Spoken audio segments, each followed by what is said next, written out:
Jésus n'a pas choisi 12 apôtres. Ce nombre est une invention, une fabrication théologique, créée des décennies après la mort de Jésus, pour servir un objectif politique précis. Le nombre réel de disciples intimes de Jésus était beaucoup plus important, et bien plus divers, que l'Église ne l'a jamais admis. Vous allez comprendre pourquoi cela importe. Pourquoi l'Église avait tellement besoin du nombre 12, et comment ce mensonge mathématique est devenu la base de toute la structure de pouvoir du christianisme. Mais avant, il faut que je vous explique d'où vient cette obsession pour le nombre 12. Dans la tradition judaïque, 12 est un nombre sacré. Il représente les 12 tribus d'Israël, les 12 fils de Jacob, qui ont donné naissance au peuple juif. C'est un nombre de complétude, de totalité, de perfection divine. Quand les premiers chrétiens ont commencé à organiser leur nouvelle religion, ils avaient besoin de montrer que Jésus était l'accomplissement des prophéties judaïques, qu'il était venu pour restaurer Israël, qu'il était le Messie promis. Et comment montre-t-on cela symboliquement? On donne à Jésus 12 apôtres, un pour chaque tribu d'Israël. Jésus devient le nouveau Jacob et ses apôtres, les pères des 12 nouvelles tribus du nouvel Israël. C'est une construction théologique élégante, mais c'est exactement cela, une construction, pas un fait historique. Et l'obsession pour le nombre 12 ne s'arrête pas là. Regardez combien de fois ce nombre apparaît dans la Bible.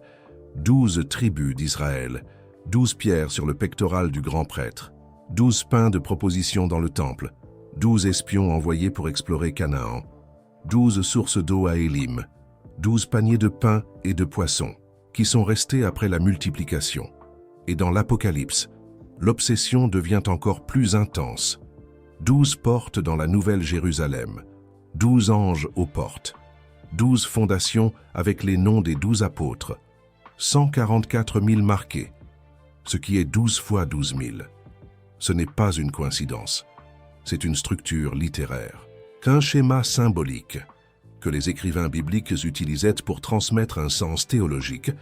Quand vous voyez le nombre 12 dans la Bible, vous voyez un symbole, pas un comptage littéral. Les premiers chrétiens comprenaient cela. Ils savaient que 12 était un nombre symbolique, et quand ils ont créé la liste des 12 apôtres, ils créaient un symbole, pas l'enregistrement d'un fait historique. C'est comme si vous demandiez à un ancien chrétien « Jésus a-t-il vraiment eu 12 apôtres ?» Et il répondait « Bien sûr que oui, tout comme Israël avait 12 tribus. » Le nombre 12 signifie totalité, complétude. C'est cela qui importe. La mentalité était différente. La préoccupation pour la précision historique que nous avons aujourd'hui n'existait simplement pas. Ce qui importait, c'était le sens théologique, pas les faits bruts. Spinoza a été le premier à le percevoir avec clarté. Il a analysé les évangiles avec la rigueur d'un détective, comparant les versions, identifiant les contradictions, questionnant ce que tous acceptaient sans réfléchir. Spinoza, tel un Voltaire biblique avant l'heure, cherchant la raison dans les textes sacrés. Et ce qu'il a découvert était perturbant. Les évangiles eux-mêmes ne s'accordent pas sur qui étaient les 12 apôtres. Les listes sont différentes. Les noms changent. Et il y a des disciples de Jésus qui avaient clairement un statut d'apôtre, mais n'apparaissent pas dans la liste officielle. Laissez-moi vous montrer les contradictions. L'évangile de Matthieu liste les 12 apôtres ainsi: Simon-Pierre, André, Jacques fils de Zébédée, Jean, Philippe, Barthélemy, Thomas, Matthieu, Jacques fils d'Alphée, Thaddée, Simon le Zélote et Judas Iscariote. L'évangile de Marc a une liste presque identique, mais l'évangile de Luc est différent. Au lieu de Thaddée, Luc mentionne Judas fils de Jacques. Sont-ce la même personne? Personne ne le sait. Les évangiles n'expliquent pas. Et l'évangile de Jean? Jean ne donne même pas une liste complète des 12. Il mentionne quelques apôtres par leur nom, ignore complètement les autres, et inclut un personnage mystérieux appelé Nathanaël, qui n'apparaît dans aucun des autres évangiles. Qui était Nathanaël? Était-il l'un des 12? Était-ce le même que Barthélemy, comme certains érudits le suggèrent? Ou était-ce un 13e apôtre, qui a été effacé de la liste officielle. Et il y a d'autres problèmes. Certains des apôtres sur la liste sont pratiquement inconnus. Thomas apparaît brièvement dans les évangiles, principalement pour son moment de doute.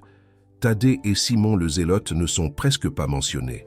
Matthieu, le collecteur d'impôts, apparaît une fois et disparaît ensuite de la narrative.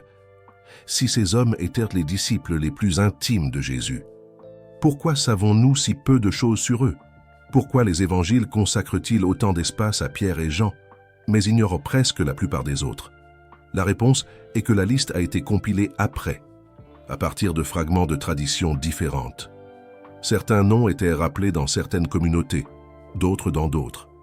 Quand l'Église a tenté de créer une liste unique, elle a dû combler les lacunes avec des noms que presque personne ne connaissait. C'est pourquoi nous avons des apôtres fantômes sur la liste, des hommes qui sont censés avoir marché avec Jésus pendant 3 ans, avoir été témoins de miracles, avoir entendu des enseignements, mais sur lesquels nous ne savons absolument rien. Spinoza a perçu que ces contradictions n'étaient pas des accidents. C'étaient des preuves que la liste des 12 a été créée après les faits. Différentes communautés chrétiennes avaient des traditions différentes. Sur qui étaient les disciples les plus proches de Jésus? Et quand l'Église a tenté d'unifier ces traditions, les coutures sont devenues visibles. Mais il y a plus, beaucoup plus. Les Actes des Apôtres. Le livre qui raconte l'histoire de l'Église primitive mentionne qu'après la mort de Judas Iscariote, les apôtres restants ont choisi un substitut pour maintenir le nombre à 12. Le choisi fut Matthias. Pensez à la logique de cela. Si 12 était le nombre original choisi par Jésus, pourquoi Jésus n'a-t-il pas choisi un substitut pour Judas avant sa mort? Il savait que Judas allait le trahir. Les évangiles le laissent clair. Alors pourquoi n'a-t-il pas choisi un 13e apôtre pour garantir que le nombre reste à 12? La réponse est simple. Parce que le nombre 12 n'était pas important pour Jésus. Il était important pour l'Église qui est venue après. Et il y a un autre détail révélateur. Les évangiles disent que Jésus savait que Judas allait le trahir depuis le commencement. Il a déclaré cela lors de la dernière scène. Il le savait déjà. Alors pourquoi n'a-t-il pas expulsé Judas avant et choisi un substitut? Pourquoi a-t-il maintenu un traître dans le cercle intime, si le nombre était si sacré? La réponse est que Jésus ne voyait pas le groupe comme ayant un nombre fixe et sacré. Judas était un disciple parmi tant d'autres. Sa présence ou son absence n'altérait aucun symbolisme, parce que le symbolisme a été inventé après. Jésus a choisi des disciples, beaucoup de disciples, certains plus proches, d'autres plus distants. Mais il ne se souciait pas de créer une structure organisationnelle avec exactement 12 leaders. Cette préoccupation est venue après, quand l'Église a eu besoin de s'institutionnaliser. Il y a un passage intéressant dans l'Évangile de Marc qui révèle cela. Jésus est en train d'enseigner, et quelqu'un dit que sa mère et ses frères sont dehors, voulant lui parler. Jésus répondit, « Qui est ma mère et qui sont mes frères ?» Et regardant ceux qui étaient assis autour de lui, il dit, « Voici ma mère et mes frères. » Regardant ceux qui étaient assis autour de lui, pas les 12, ceux qui étaient assis autour. Un groupe indéfini. Une foule de disciples que Jésus considérait comme sa véritable famille. Ce passage suggère que Jésus ne voyait pas ses disciples comme un groupe fermé et exclusif. Il les voyait comme une famille élargie, ouverte à tous ceux qui voulaient suivre ses enseignements. L'idée d'un groupe sélect d'exactement 12 hommes contredit cette vision inclusive. C'est une imposition postérieure, pas quelque chose que Jésus aurait créé. Spinoza a trouvé des preuves de cela dans les textes que l'Église a tenté de supprimer. Des preuves abondantes. Les évangiles dits apocryphes, ceux que l'Église a déclarés non canoniques, dressent un tableau très différent des disciples de Jésus. Ils montrent un mouvement divers, fluide, sans hiérarchie rigide. Pourquoi ces textes ont-ils été rejetés? L'Église dirait qu'ils contiennent des erreurs doctrinales. Mais Spinoza a perçu une autre raison. Ils ne soutiennent pas le récit des 12. Ils montrent Jésus avec un groupe ouvert de disciples. Et c'était inacceptable pour une Église qui avait besoin d'une ligne de succession claire. Une ligne claire. L'évangile de Thomas. découvert à Nag Hammadi en 1945, ne mentionne le nombre 12 nulle part. Il parle des disciples de Jésus, au pluriel, sans préciser combien ils étaient. L'évangile de Marie-Madeleine présente Marie comme une leader parmi les disciples, quelqu'un qui a reçu des enseignements spéciaux de Jésus. Si elle était si importante, pourquoi n'était-elle pas parmi les 12? La réponse évidente est qu'elle était une femme, et l'Église a décidé que les 12 devaient être des hommes, un choix. Mais cela signifie que la liste a été éditée, que des personnes ont été retirées et d'autres ajoutées pour créer un groupe qui servirait les propothèses de l'Église institutionnalisée. Spinoza est allé encore plus loin. Il a analysé les lettres de Paul, les documents les plus anciens du Nouveau Testament, écrits avant les évangiles. Et Paul est fascinant, parce que Paul ne connaissait clairement pas la tradition des 12 apôtres telle qu'elle a été établie postérieurement. Paul se disait apôtre. Il insistait là-dessus, se battait avec ceux qui remettaient en question son statut. Mais Paul n'a jamais connu Jésus personnellement. Il a eu une vision sur le chemin de Damas, des années après la crucifixion. Si les 12 apôtres étaient un groupe fermé, choisi personnellement par Jésus, comment Paul pouvait-il se dire apôtre? La réponse est que, au temps de Paul, apôtre ne signifiait pas un des 12.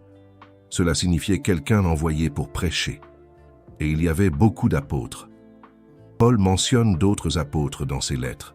Barnabé était apôtre. Andronicus et Junia étaient apôtres. Oui, Junia, une femme. Paul l'appelle explicitement apôtre. Et ce n'était pas n'importe quel apôtre. Paul dit qu'Andronicus et Junia sont illustres parmi les apôtres et qu'ils étaient en Christ avant lui. Cela signifie qu'ils étaient chrétiens avant que Paul ne se convertisse, qu'ils étaient dans le mouvement depuis le début. Ils étaient plus vétérans que Paul lui-même. L'Église postérieure a essayé de cacher Junia.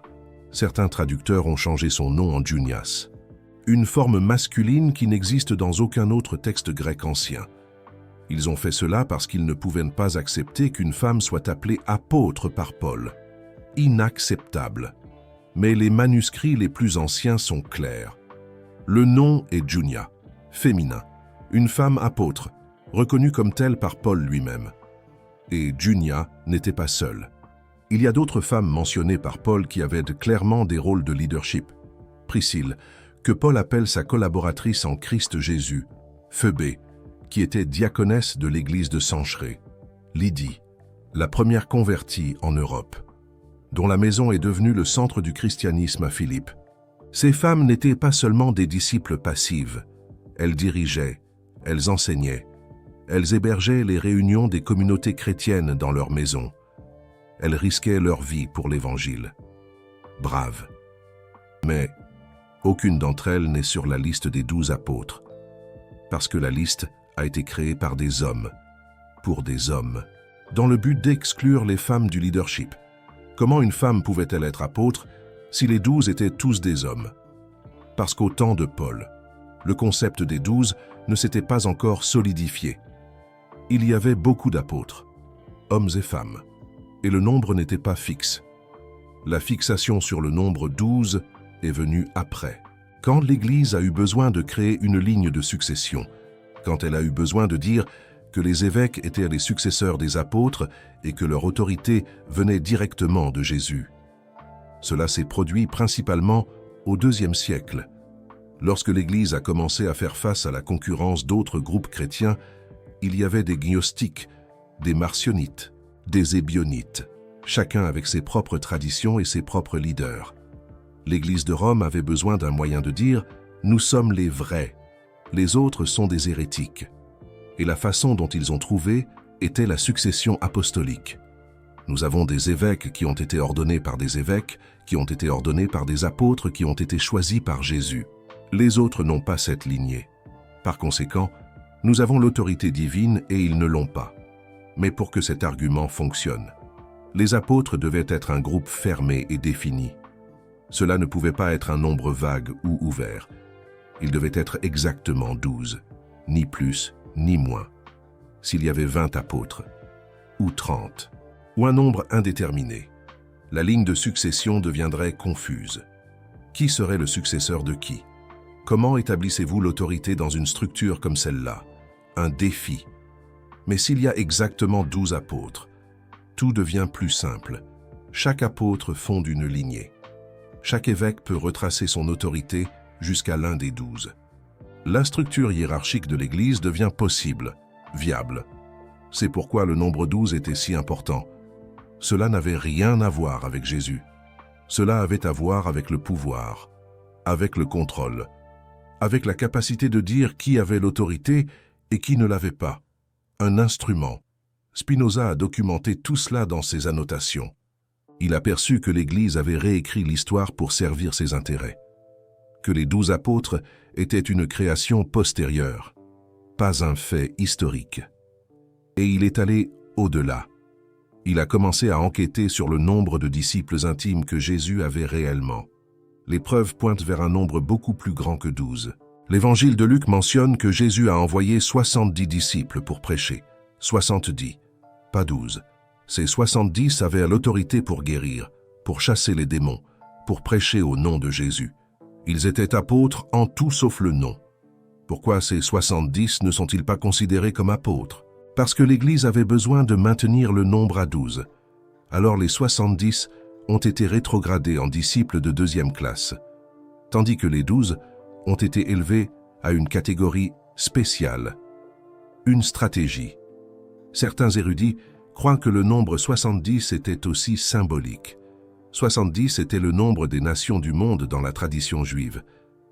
Alors, Jésus envoyant 70 disciples, cela signifiait que son message était destiné à toutes les nations, pas seulement à Israël, mais le point essentiel demeure. Jésus avait beaucoup plus de disciples actifs et autorisés que seulement 12. La limitation à 12 fut un choix ultérieur, pas une réalité historique, mais dans les textes les plus anciens. Il n'y a pas cette distinction claire. Il y a des disciples de Jésus, à divers niveaux de proximité, sans une hiérarchie rigide. Les femmes sont particulièrement intéressantes. Les évangiles mentionnent plusieurs femmes qui suivaient Jésus et le soutenaient financièrement. Marie-Madeleine, Jeanne, Suzanne et beaucoup d'autres. Parlons de ces femmes plus en détail.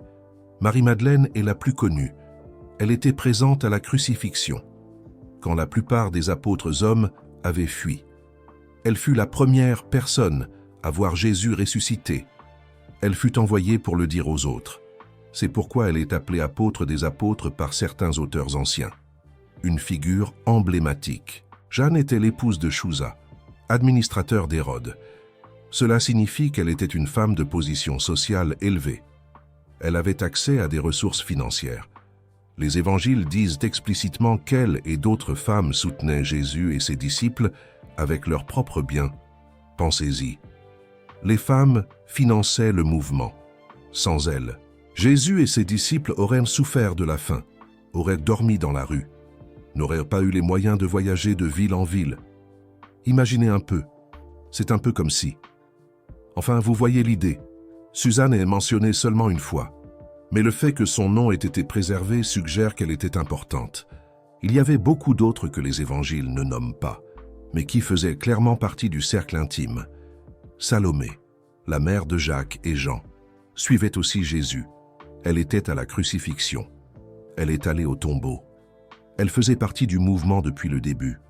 Ces femmes voyageaient avec Jésus, étaient présentes à des moments cruciaux, furent les premières à témoigner de la résurrection. Selon tout critère raisonnable, elles étaient des disciples intimes, aussi importantes que Simon-Pierre ou Jean. Mais elles furent exclues de la liste des 12. Pourquoi? Parce que c'étaient des femmes.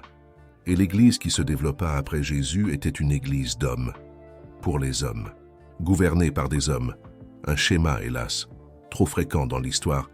Spinoza aperçut que l'exclusion des femmes faisait partie du même processus qui créa le nombre 12. C'était une édition de l'histoire, une manipulation des faits pour créer une narrative qui servait les intérêts du pouvoir. Une vision lucide, comme toujours, de Spinoza. Maintenant, je veux vous parler d'un document spécifique que Spinoza a étudié. Un document que presque personne ne connaît, mais qui révèle la vérité sur les apôtres de Jésus. Il s'appelle la Didaché. ou enseignement des 12 apôtres. C'est l'un des textes chrétiens les plus anciens qui existent, probablement écrit avant certains évangiles. Un témoignage précieux. Ce qui est intéressant dans la Didaché, c'est qu'elle utilise l'expression 12 apôtres dans le titre. Mais le contenu du texte raconte une histoire différente. La Didaché parle d'apôtres au pluriel, sans spécifier de nombre. Elle donne des instructions sur comment traiter les apôtres qui arrivent dans les communautés. Comment reconnaître les apôtres vrais et faux? Comment les apôtres doivent se comporter? Le texte suppose qu'il y a beaucoup d'apôtres, qu'ils voyagent de ville en ville, que de nouveaux apôtres peuvent surgir à tout moment. Il n'y a aucune indication que les apôtres soient un groupe fermé d'exactement 12 personnes. Le titre 12 apôtres fut probablement ajouté après, quand la tradition des 12 s'était déjà établie. Mais le contenu original révèle une réalité différente, une image plus fluide. Spinoza a comparé la Didaché avec d'autres textes anciens et est arrivé à une conclusion surprenante. Dans les premières années du christianisme, apôtre était un titre fonctionnel, pas un poste fixe. Toute personne envoyée pour prêcher pouvait être appelée apôtre. Et il y en avait des dizaines, peut-être des centaines. La réduction à 12 s'est produite graduellement, au cours du 1er et du 2e siècle, à mesure que l'Église s'institutionnalisait et avait besoin d'une structure d'autorité plus claire, une consolidation du pouvoir. Et cette réduction impliquait des choix. Certaines personnes furent incluses dans la liste des 12, d'autres furent exclues. Et les critères pour ce choix n'avaient rien à voir avec la proximité réelle avec Jésus.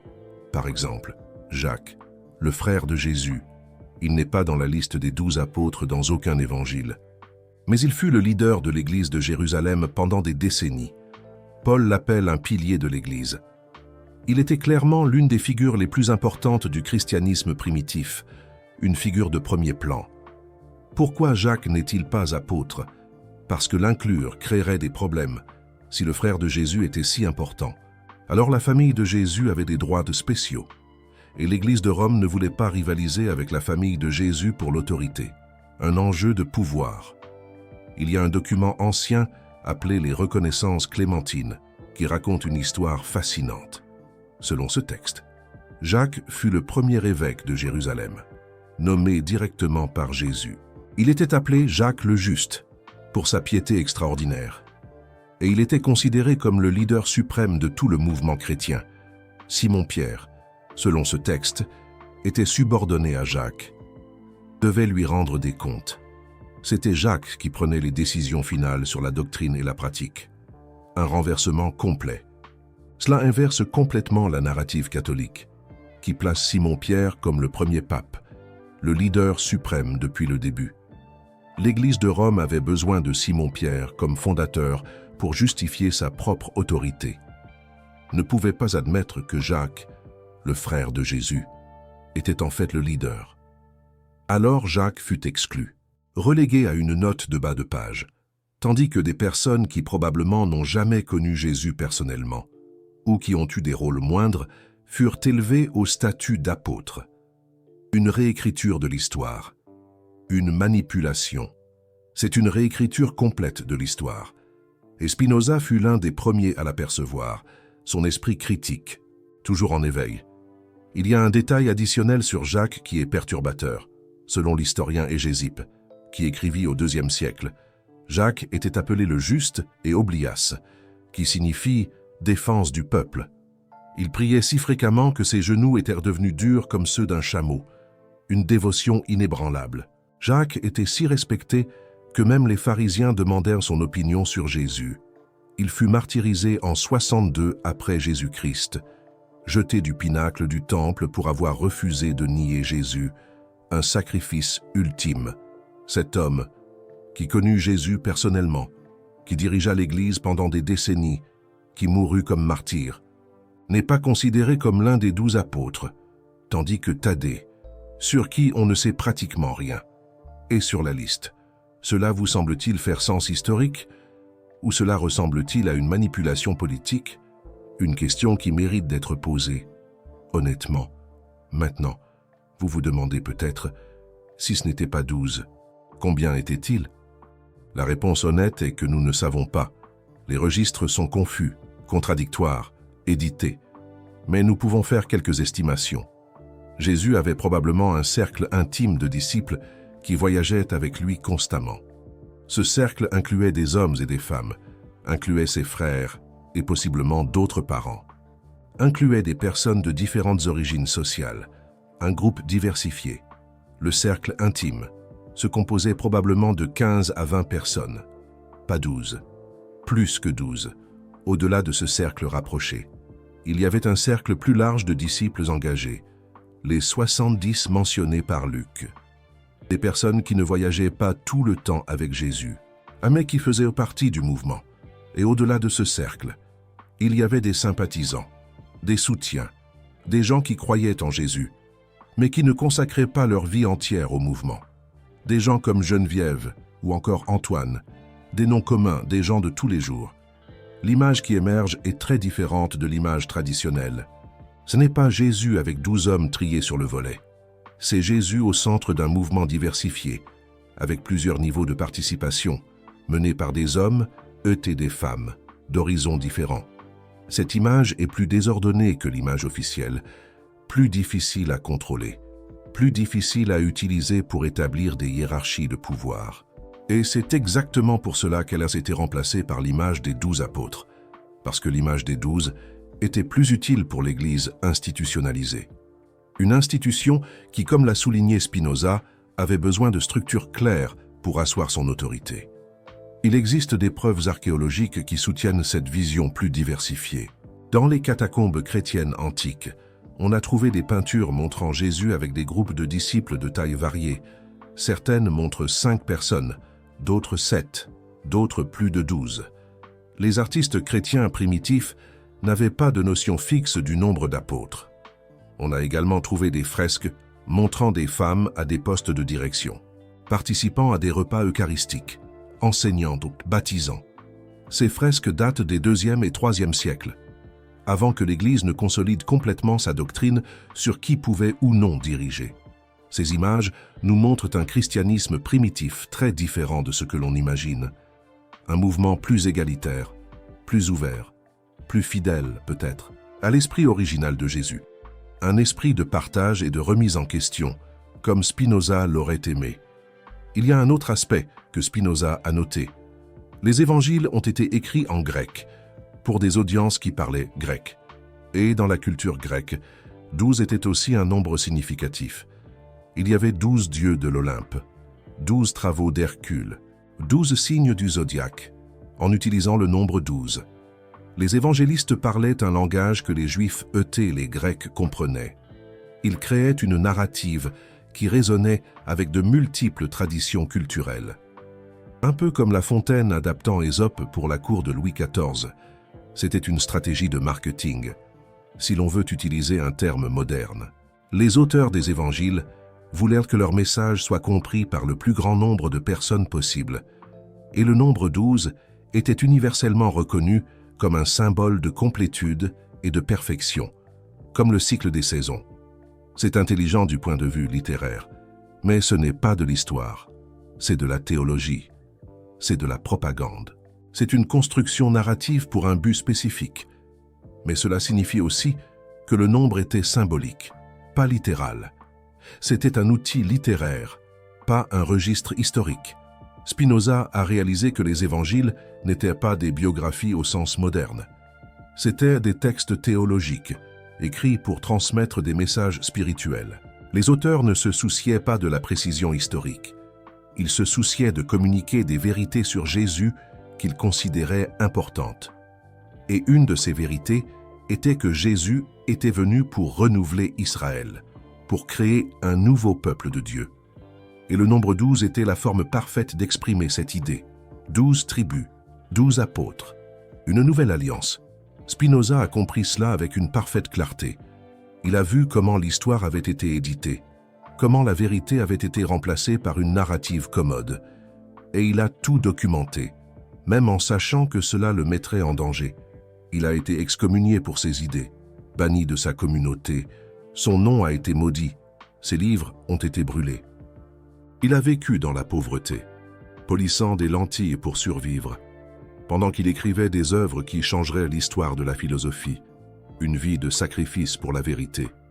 Et une des choses qu'il a écrites, gardées dans ses notes personnelles, était l'analyse des 12 apôtres. Il a montré que le nombre était symbolique, pas historique. Que les listes dans les évangiles étaient contradictoires, que des personnes importantes avaient été exclues, tandis que des inconnus avaient été inclus. Spinoza n'a pas fait cela pour détruire la foi. Il l'a fait pour libérer les gens d'une foi basée sur des falsifications. Il croyait que la vérité, aussi douloureuse qu'elle soit, est toujours préférable au mensonge confortable, comme Voltaire l'affirmerait plus tard. Vous venez de découvrir une vérité qui a été censurée pendant 2000 ans. Une vérité sur la façon dont l'Église a manipulé l'histoire de Jésus pour servir ses propres intérêts de pouvoir. Une lutte constante pour la domination. Ce type de contenu n'apparaît pas dans les chaires. Il n'est pas enseigné dans les catéchèses. Il n'est pas mentionné dans les sermons du dimanche, parce qu'il défie la base même de l'autorité ecclésiastique, l'édifice tout entier. Chaque vidéo comme celle-ci exige de plonger dans des archives oubliées, de traduire des manuscrits anciens, de croiser des références de multiples sources et d'avoir le courage de publier ce que d'autres préfèrent cacher. Le Super Thanks juste en dessous est plus qu'un soutien financier. C'est vous qui déclarez que la vérité importe plus que la tradition. C'est vous qui dites que les apôtres oubliés méritent d'être rappelés.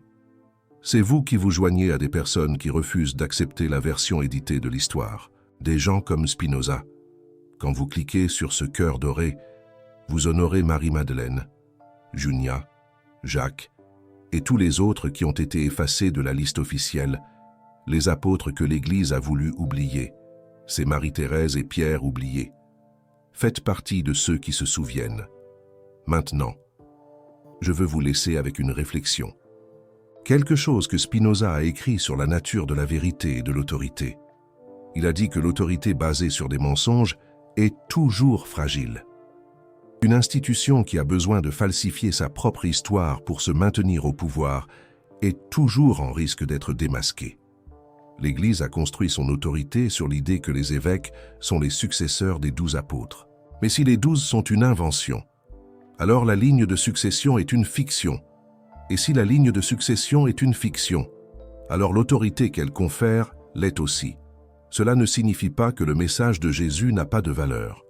Cela signifie que l'Église n'a pas le monopole de ce message, que n'importe qui peut lire les enseignements de Jésus et les interpréter par ses propres moyens, que vous n'avez pas besoin d'intermédiaires qui tirent leur autorité d'une liste fabriquée. La vérité sur les apôtres est libératrice. Elle retire l'Église du piédestal, replace Jésus au centre et rappelle que ce qui importe, ce sont les enseignements, pas l'institution qui se les est appropriée. Un retour aux sources.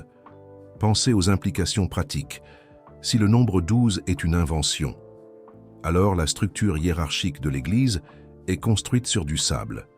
Les évêques qui affirment être les successeurs des apôtres succèdent à une fiction.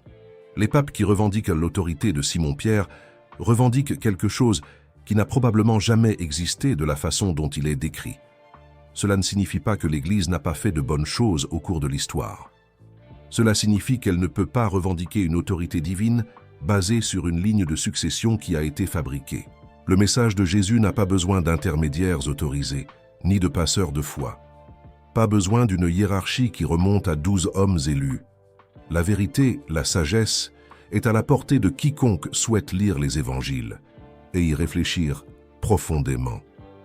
C'était là la grande hérésie de Spinoza, non pas qu'il n'y a Dieu ou Jésus, mais qu'il n'y a le droit de quelle que soit l'institution à monopoliser l'accès au divin. Imaginez un peu. Spinoza, ce grand esprit, était convaincu que chaque personne pouvait trouver Dieu par elle-même, par la raison, par la contemplation, par l'étude honnête des textes sacrés. Nul besoin d'un prêtre, d'un évêque ou d'un pape, comme intermédiaire. Et ça, c'était intolérable pour l'Église. Pourquoi, me demanderez-vous? Parce que si les gens pouvaient accéder à Dieu directement, à quoi servirait les clercs? Si la lignée des 12 apôtres n'était qu'une fiction, quelle autorité les évêques auraient-ils réellement? Une question pertinente. La découverte que les 12 apôtres sont une construction théologique. N'est pas qu'une simple curiosité historique, c'est une démolition, une remise en question radicale de la structure de pouvoir qui a gouverné la civilisation occidentale pendant près de 2 millénaires. Un sacré bouleversement. C'est pourquoi cette information a été supprimée. C'est pourquoi Spinoza a été persécuté. C'est pourquoi vous n'en avez probablement jamais entendu parler avant. C'est un peu comme découvrir un secret bien gardé. Une dernière chose. Pensez-vous que nous devrions en savoir plus sur les apôtres oubliés? Croyez-vous que l'Église devrait admettre que le chiffre 12 est une construction postérieure? Laissez un commentaire ci-dessous. Je veux savoir ce que vous en pensez. Votre opinion compte. Et si vous connaissez quelqu'un qui croit encore que Jésus a choisi exactement 12 apôtres, envoyez-lui cette vidéo, parce que la vérité mérite d'être connue, d'être partagée. C'est un devoir de clarté. Ils n'étaient pas 12, ils étaient bien plus. Et parmi eux, il y avait des femmes. Oui, des femmes. Ne l'oublions pas. Les apôtres oubliés attendent d'être redécouverts. Marie-Madeleine, qui fut la première à témoigner de la résurrection. Junia, que Paul qualifia d'illustre parmi les apôtres. Jacques, le frère de Jésus, qui dirigea l'église de Jérusalem. Les 70 qui furent envoyés pour prêcher. Les femmes qui financèrent tout le mouvement. Imaginez l'impact. Tous ont été effacés ou rabaissés, afin que l'Église puisse maintenir son récit des 12, un récit de pouvoir, un récit d'exclusion, un récit qui n'a rien à voir avec ce que Jésus a réellement enseigné. C'est un peu comme réécrire l'histoire. Spinoza a percé cette narration à jour il y a 350 ans. Il a payé le prix de son honnêteté. Il fut excommunié, banni, maudit. Mais il ne s'est jamais repenti, parce qu'il savait que la vérité est plus précieuse que n'importe quelle approbation institutionnelle, une leçon de courage. Maintenant, vous aussi, vous savez. La question est, qu'allez-vous faire de cette connaissance? Comment allez-vous l'utiliser? N'oubliez jamais, jamais, cette découverte changera peut-être votre façon de voir le monde.